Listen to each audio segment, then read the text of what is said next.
నమస్తే welcome to DTV news నేను మీ ఆదిత్య ముందుగా బులెటిన్ హెడ్లైన్స్ ఇవాళ 5 జిల్లాల కలెక్టర్లతో ధరణి కమిటీ భేటీకి క్షేత్రస్థాయి భూ సమస్యలపై ఆరా తీసే అవకాశం ఇవాళ హైదరాబాద్ కు ఏఐసిసి చీఫ్ కార్గే రేపు బూత్ లెవెల్ ఏజెంట్లతో కీలక భేటీ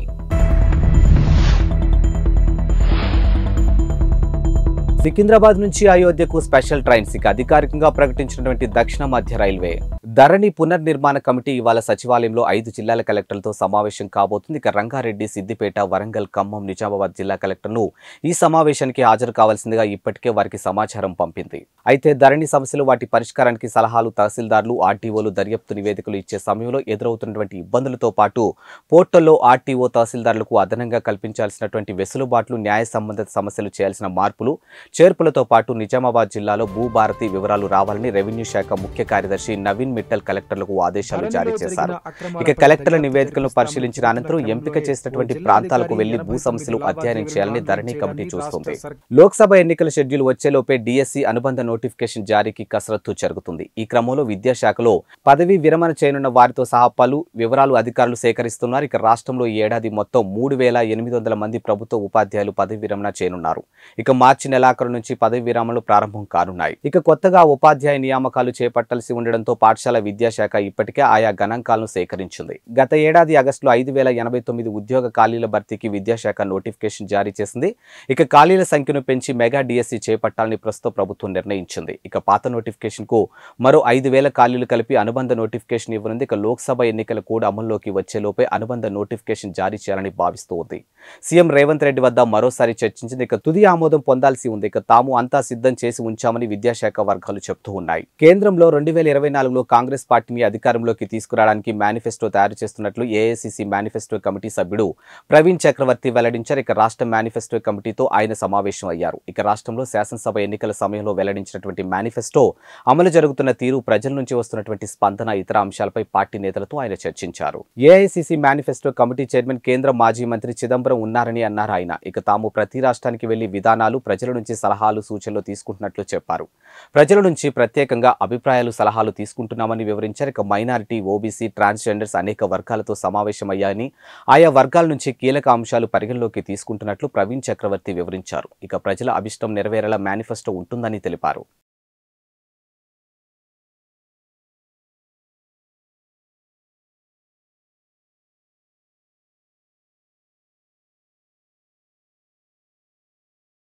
పార్లమెంటు ఎన్నికలను దృష్టిలో ఉంచుకొని రేపు ఎల్బీ స్టేడియంలో కాంగ్రెస్ బూత్ లెవెల్ ఏజెంట్లతో సమావేశం నిర్వహిస్తూ ఉన్నారు. ఈ సమావేశానికి ముఖ్య అతిథిగా ఏఐసిసి అధ్యక్షులు మల్లికార్జున ఖార్గే హాజరవుతున్నారు. బూత్ లెవెల్ ఏజెంట్లు అంతా హాజరయ్యేటట్లు చూడాలని సీఎం రేవంత్ రెడ్డి సూచించినట్లు పీసీసీ కార్యనిర్వాహక అధ్యక్షుడు మహేష్ కుమార్ గౌడ్ తెలిపారు. ఇక అసెంబ్లీ ఎన్నికలు పార్టీని గెలిపించడంలో బూత్ లెవెల్ ఏజెంట్లు క్రియాశీలకంగా పనిచేశారని ఆయన కొనియాడారు. ఇక పార్లమెంటు ఎన్నికలను అనుసరించాల్సినటువంటి విధానాలపై ఈ సమావేశంలో ఖార్గే దిశానిర్దేశం చేస్తారని అన్నారు.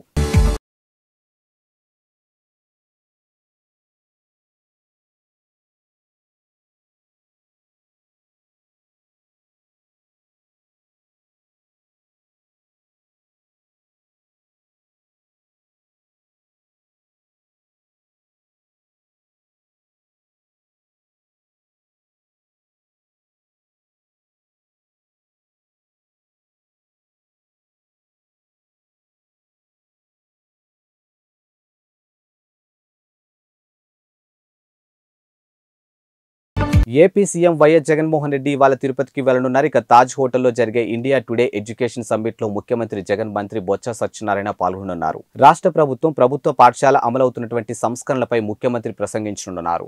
ఈ మేరకు పర్యటన వివరాలు సీఎంఓ వెల్లడించింది. ఇక మధ్యాహ్నం 2:45 తాడేపల్లి నివాసం నుంచి సీఎం బయలుదేరనున్నారు. ఇక తిరుపతిలో తాజ్ హోటల్లో జరిగే ఇండియా టుడే ఎడ్యుకేషన్ సమ్మిట్ లో ముఖ్యమంత్రి పాల్గొని అనంతరం తాడేపల్లికి తిరుగు ప్రయాణం కానున్నారు. ఇక ముఖ్యమంత్రి తిరుపతి పర్యటన కోసం అధికారులు ఏర్పాట్లు చేస్తూ ఉన్నారు.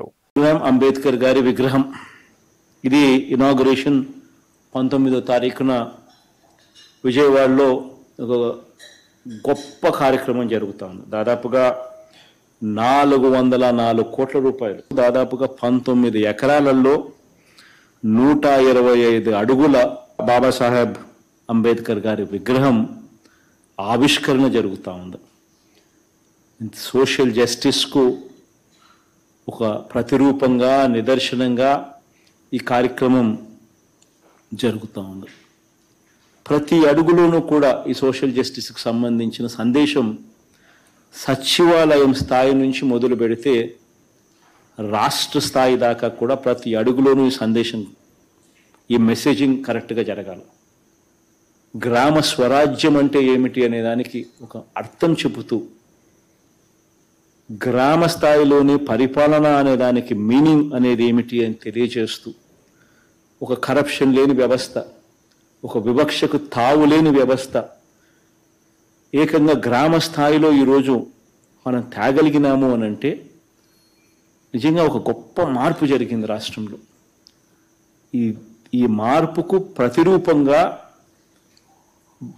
అంబేద్కర్ గారి విగ్రహం 19వ తారీఖున ఒక ఫినిషింగ్ టచ్ ఇది చేయబోయే కార్యక్రమం. ఏపీలో కాంగ్రెస్ పార్టీ ఎన్నికల సమరానికి సిద్ధమవుతూ ఉంది. ఏపీలో అసెంబ్లీతో పాటు పార్లమెంటు ఎన్నికలు సమీపిస్తున్న తరుణంలో కాంగ్రెస్ పార్టీ అభ్యర్థుల వేటలో నిగ్నమైంది. ఇవాల్టి నుంచి అసెంబ్లీ ఎంపీ స్థానాలకు పోటీ చేసే ఆశావాహుల నుంచి దరఖాస్తులు స్వీకరించేందుకు సిద్ధమైంది. నేటి నుంచి విజయవాడలోని ఆంధ్రరత్న భవన్లో కాంగ్రెస్ పార్టీ ఎమ్మెల్యే, ఎంపీ అభ్యర్థుల దరఖాస్తుల స్వీకరణ చేపట్టనున్నారు. AP Congress party incharge Manikrao Thakur దరఖాస్తులు స్వీకరిస్తూ ఉన్నారు. ఉదయం 11 గంటలకు మొదటి అప్లికేషన్ మాణిక్రావు ఠాగూర్ ఇవ్వనున్నారు. ఏపీ కాంగ్రెస్ లో చేరిన వారికి కూడా అప్లికేషన్లు ఇవ్వనున్నారు. ఏపీ కాంగ్రెస్ సభ్యత్వమే అభ్యర్థి మొదటి అర్హత ప్రకటించారు. ఇక పూర్తి అర్హతల పరిశీలన అనంతరం అభ్యర్థులను నిర్ణయిస్తారని ఇప్పటికే ఏపీ పిసిసి అధ్యక్షురాలు షర్మిల తెలిపారు. ఏపీ కాంగ్రెస్ మాజీలకు పెద్దపీట వేనున్నట్లు తెలిసింది. ఇక తిరిగి కాంగ్రెస్ గూటికి చేరాలని మాజీలకు ఇప్పటికే ఏపీ పిసిసి అధ్యక్షురాలు షర్మిల పిలుపునిచ్చింది. ఇప్పటికే మాజీలతో పాటు ఎమ్మెల్యేలు తమతో టచ్లో ఉన్నారని ఏఐసిసి వర్గాలు పేర్కొంటూ ఉన్నాయి. ఇక ప్రస్తుతం జిల్లాల పర్యటనలో ఉన్నటువంటి ఏపీసీసీ అధ్యక్షురాలు వైఎస్ షర్మిల నేరుగా కలిసి తమకు అవకాశం ఇవ్వాలని ఆశావాహులు కోరుతున్నట్లు తెలిపింది. ఇదిలా ఉండగా షర్మిల కాంగ్రెస్ బాధ్యతలు స్వీకరించినప్పటి నుంచి పార్టీని బలోపేతం చేసే పనిలో నిమగ్నమయ్యారు.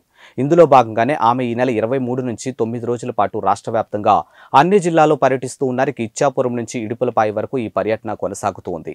ఈ పర్యటనలో భాగంగా ఆమె జిల్లాల వారీగా సమన్వయ సమావేశాలు ఏర్పాటు చేస్తారు. ప్రతిరోజు 2 జిల్లాల్లో కోఆర్డినేషన్ సమావేశాలు నిర్వహించాలని తలపెట్టారు. ఈరోజు వైఎస్ఆర్ తెలంగాణ పార్టీని కాంగ్రెస్ పార్టీలో విలీనం చేస్తున్నందుకు రాజశేఖర రెడ్డి బిడ్డగా నేను సంతోషిస్తున్నా. ఎందుకంటే ఈ రోజు నుంచి వైఎస్ఆర్ తెలంగాణ పార్టీ కాంగ్రెస్ పార్టీలో భాగమై, కాంగ్రెస్ పార్టీ ఉన్నంత వరకు వైఎస్ఆర్ తెలంగాణ పార్టీ కూడా కాంగ్రెస్ పార్టీలో భాగమై ఉంటుంది. కాబట్టి వైఎస్ఆర్ తెలంగాణ పార్టీ నాయకులు, వైఎస్ఆర్ తెలంగాణ పార్టీ కార్యకర్తలు నాతో పాటు ఈ రోజు చాలా సంతోషంగా ఇండియన్ నేషనల్ కాంగ్రెస్ పార్టీలో విలీనం కావడం జరుగుతుంది. రాజశేఖర రెడ్డి గారు బ్రతికున్నంత కాలం నమ్మకంగా కాంగ్రెస్ పార్టీకి సేవ చేయడమే కాకుండా రాజశేఖర రెడ్డి గారు చనిపోయే నాటికి కూడా కాంగ్రెస్ పార్టీకి సేవ చేస్తూనే చనిపోయారు. ఈ రోజు రాజశేఖర రెడ్డి బిడ్డ కాంగ్రెస్ పార్టీలో చేరుతుంది అంటే రాజశేఖర రెడ్డి గారికి చాలా సంతోషం, చాలా గర్వం కలిగించే విషయం అని నేను నమ్ముతున్నా. ఎందుకంటే ఈ రోజు మన దేశంలోనే అతిపెద్ద సెక్యులర్ పార్టీ కాంగ్రెస్ పార్టీ. కాబట్టి కాంగ్రెస్ పార్టీ మన స్వాతంత్రం వచ్చినప్పటి నుంచి పునాదులు వేయడం దగ్గర నుంచి ఈ దేశాన్ని కట్టడం దగ్గర వరకు కాంగ్రెస్ పార్టీ హస్తం ఉంది. ప్రతి వర్గాన్ని కలుపుకుపోతూ, ప్రతి విశ్వాసానికి, ప్రతి ఫెయిత్ కు నమ్మకం కలిగిస్తూ, ప్రతి సెక్షన్ ఆఫ్ ద సొసైటీలో కలుపుకుపోతూ ముందుకు వెళ్లిన party Congress party. Congress party ముందు కూడా రాహుల్ గాంధీ గారి నాయకత్వంలో బెజవాడలో వంగవీటి రాధా, బోండా ఉమా వర్గాల మధ్య సోషల్ మీడియాలో వార్ నడుస్తూ ఉంది. ఇక టీడీపీ సెంట్రల్ సీటు విషయంలో రాధా, ఉమా వర్గీయుల మధ్య పోరు ముదురుతూ ఉంది. ఇక వంగవీటి రాధను టీడీపీ నమ్మడం లేదంటూ 3 రోజుల క్రితం సోషల్ మీడియాలో పోస్టులు వైరల్ గా మారింది. ఈ పోస్టులను ఉమా వర్గీయులు చేసిన పనేనని రాధా వర్గం ఆగ్రహం వ్యక్తం చేస్తూ ఉంది. తాజాగా ఉమా టార్గెట్ గా సోషల్ మీడియాలో కౌంటర్ పోస్టులు వైరల్ అవుతూ ఉన్నాయి. ఇక రాధా వర్గమే ఇది చేసినట్టుగా ఉమా వర్గం భావిస్తుంది. నమ్మాలంటే ఏం చేయాలంటూ ఉమాకి వ్యతిరేకంగా కౌంటర్ పోస్టులు వైరల్ అయ్యాయి. ఇక పదవి కోసం పార్టీని బెదిరించాలా, చిన్నపిల్లలకు చావుకి కారణం అవ్వాలా, దేవుడి పేరుతో చందాలు పోగేయాలా, కార్పొరేటర్లకు టిక్కెట్లు అమ్ముకోవాలా, పదవి రాకపోతే కాపుల గొంతు కోసారని పార్టీకి కులానికి మధ్య విరోధం పెంచాలా, ఈసారి టిక్కెట్ రాదని అధికార పార్టీతో చర్చలు జరపాలా, అలా చేస్తేనే పార్టీ నమ్ముతుందా అంటూ చేసిన పోస్టులు వైరల్ అవుతూ ఉన్నాయి. రాధాపై 7 పాయింట్లతో పోస్టులు పెడితే 17 పాయింట్లతో ఉమాపై పోస్టులు చేయడం గమనార్హం. ఇక రాధా, ఉమా వర్గాల మధ్య కోల్డ్ వార్తో రాజకీయం హీట్ ఎక్కింది. ఆంధ్రప్రదేశ్లో ఎన్నికల సమయం దగ్గర పడుతున్న వేళ మాజీ మంత్రి బాలినేని శ్రీనివాసరెడ్డి సంచలన ప్రకటన చేశారు. ఇవే తన చివరి ఎన్నికలని, ఈసారి ఎన్నికల్లో పోటీ చేస్తున్నానని తెలిపారు. అయితే వచ్చే ఎన్నికల్లో మా అబ్బాయి పోటీ చేస్తారని వెల్లడించారు. తాను పట్టాల కోసం వెళ్లి కూర్చుంటే పార్టీ మారుతుందని రకరకాల వార్తలు వచ్చాయని అన్నారు. అందరి దయతో తిరిగి ఒంగోలులోనే పోటీ చేస్తున్నానంటూ స్పష్టం చేశారు. ఎంపీ మాగుంట శ్రీనివాసరెడ్డి తాను కలిసి పోటీ చేస్తానని చాలాసార్లు చెప్పామని, ఆ ప్రయత్నాలు కొనసాగుతున్నాయని అన్నారు. ఇక దేవుడి దయ వల్ల అది సాధ్యపడుతుందని భావిస్తున్నట్లు ఆశాభావం వ్యక్తం చేశారు. ఇక సీఎం వైఎస్ జగన్ నాయకత్వంలో ఏపీలో మరోసారి వైసీపీ జెండా ఎగరటానికి ప్రతి కార్యకర్త కృషి చేయాలని బాలినేని పిలుపునిచ్చారు. ఒంగోలు ప్రజలకు చేసినటువంటి వాగ్దానం నెరవేర్చుకుంటే రాజకీయాలు మానుకుంటానని చెప్పా, అది సాధించనని ఆనందం వ్యక్తం చేశారు. ఇక పేదల స్థలాల కోసం 231 కోట్ల రూపాయలు విడుదల చేసినటువంటి సీఎం జగన్ కు ధన్యవాదాలు తెలిపిన ఆయన 25,000 మందికి పట్టాలు ఇవ్వటమే కాదు, ఇల్లు కట్టించి ఇచ్చేందుకు కృషి చేస్తానని అన్నారు. ఇక మౌలిక సదుపాయాలు కల్పన పూర్తి చేసి వచ్చే నెల 10వ తేదీలోపు సీఎం జగన్ చే ఇళ్ల పట్టాల పంపిణీ కార్యక్రమం ఉంటుందని తెలియజేశారు. ఇక రాష్ట్రమంతా జగనన్న కాలనీలు వచ్చినా ఒంగోలులో టీడీపీ నేతలు అడ్డుకున్నారని ఆరోపించారు. ఇక భగవంతుడి దయ, సీఎం వైఎస్ జగన్మోహన్ రెడ్డి దయ వల్ల ఇళ్ల స్థలాలకు డబ్బులు వచ్చాయంటూ సంతోషం వ్యక్తం చేశారు. ఒంగోలులో 25,000 మంది పట్టాలు ఇవ్వలేకపోతే నేను పోటీ చేయను అని చెప్పాను. చాలా మంది అన్నారు, ఎందుకు అట్లా చెప్తున్నావు, అది ఒకవేళ రాకపోతే మరి మీ పోటీ చేసేదానికి ఇబ్బంది కదా అని అంటే, పర్వాలేదు, నేను చేయలేకపోతే నేను రాజకీయాలు మానేస్తాను తప్ప ఒంగోలు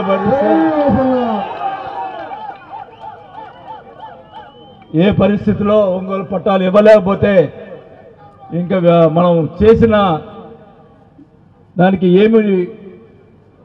మనం ఏం చేయలేకపోయాం, పట్టాలు కూడా ఇవ్వలేకపోతే ఇంకా అనవసరం అని చెప్పి ఆ రోజు చెప్పడం జరిగింది. మరి ముఖ్యంగా ఈ 25,000 పట్టాలకి 231 కోట్ల రూపాయలు డబ్బులు ఇచ్చినందుకు ముఖ్యమంత్రి గారికి అందరూ కూడా ధన్యవాదాలు తెలియజేసుకుంటా ఉన్నా.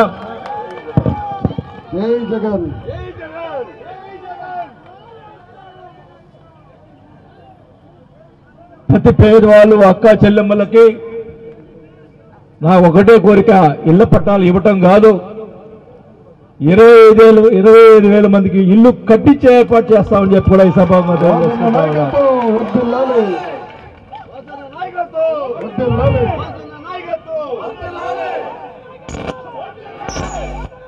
ఇప్పుడు డబ్బులు ఆల్రెడీ వచ్చున్నాయి. ఆ రైతులకి మొత్తం కూడా రేపెల్లుండో మొత్తం రైతులందరూ కూడా డబ్బులు వేయటం జరుగుతుంది. అక్కడ ఇన్ఫ్రాస్ట్రక్చర్ ముందుల రోడ్లు, కరెంటు ముందుల రోడ్లు వేసి, అంటే మళ్ళా ఎలక్షన్ కోడ్ వస్తే మళ్ళీ పట్టాలు ఇచ్చేదానికి ఇబ్బంది కాబట్టి ముందుల రోడ్డు వేసి ముఖ్యమంత్రి గారి చేతుల మీదుగా పట్టాలు ఇచ్చే కార్యక్రమం 10వ తేదీ లోపల జరుగుతుందని కూడా ఈ సభాగా తెలియజేసుకుంటా ఉన్నా.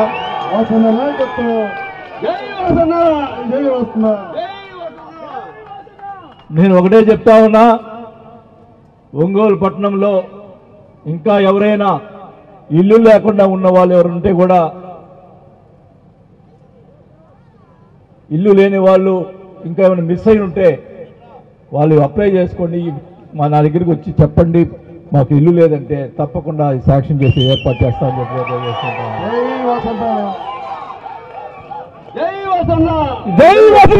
ఒకటే చెప్తా ఉన్నా, ఒంగోలులో ఇంకా పూరి గుడిసె అనేది ఉండకూడదు, ప్రతి ఒక్కరు కూడా పక్కా ఇల్లు అనేది ఉండాలని చెప్పి కూడా ఈ సభాగా తెలియజేసుకుంటా ఉన్నాం.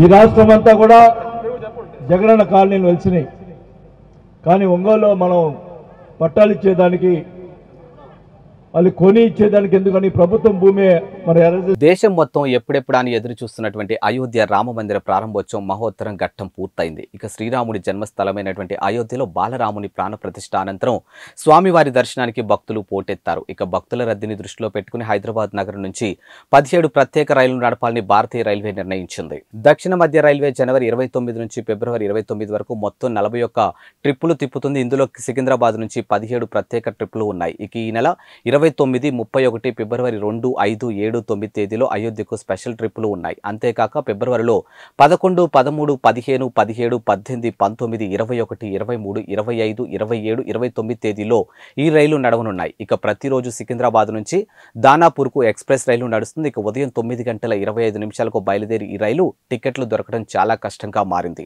దీన్ని దృష్టిలో ఉంచుకొని ప్రతి శుక్రవారం హైదరాబాద్ నుంచి గోరఖ్పూర్ ఎక్స్ప్రెస్ ను కూడా దక్షిణ మధ్య రైల్వే అందుబాటులోకి తెచ్చింది. ఈ రైలు ఉదయం 10 గంటల 40 నిమిషాలకు బయలుదేరి అయోధ్యకు మరుసటి రోజు మధ్యాహ్నం 3 గంటల 30 నిమిషాలకు చేరుతుంది. ప్రపంచవ్యాప్తంగా చోటు చేసుకున్న పరిణామాల నేపథ్యంలో బంగారం ధరలు ప్రతిరోజు మార్పులు చేర్పులు జరుగుతూ ఉంటాయి. ఒక్కరోజు ధరలు తగ్గితే మరికొన్ని రోజుల్లో పెరుగుతూ ఉంటాయి.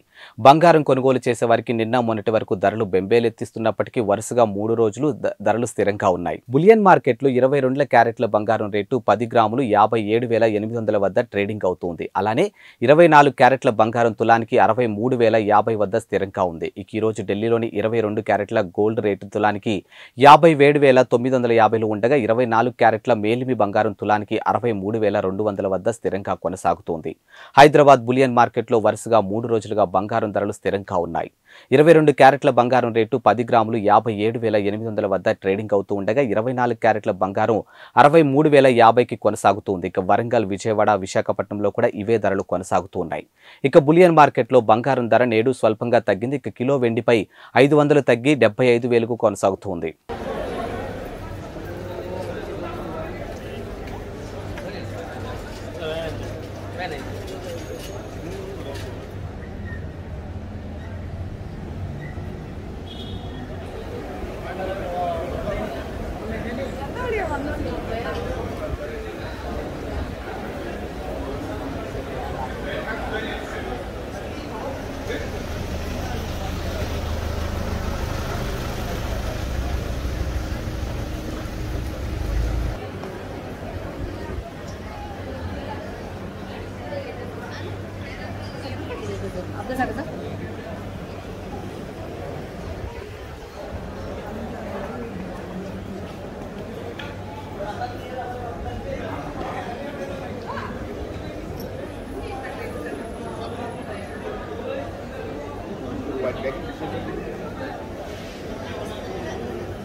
ఇవి వాల్టి బులెటిన్ అప్డేట్స్. మరో బులెటిన్తో మళ్ళీ కలుద్దాం. అంతవరకు సెలవు, నమస్కారం.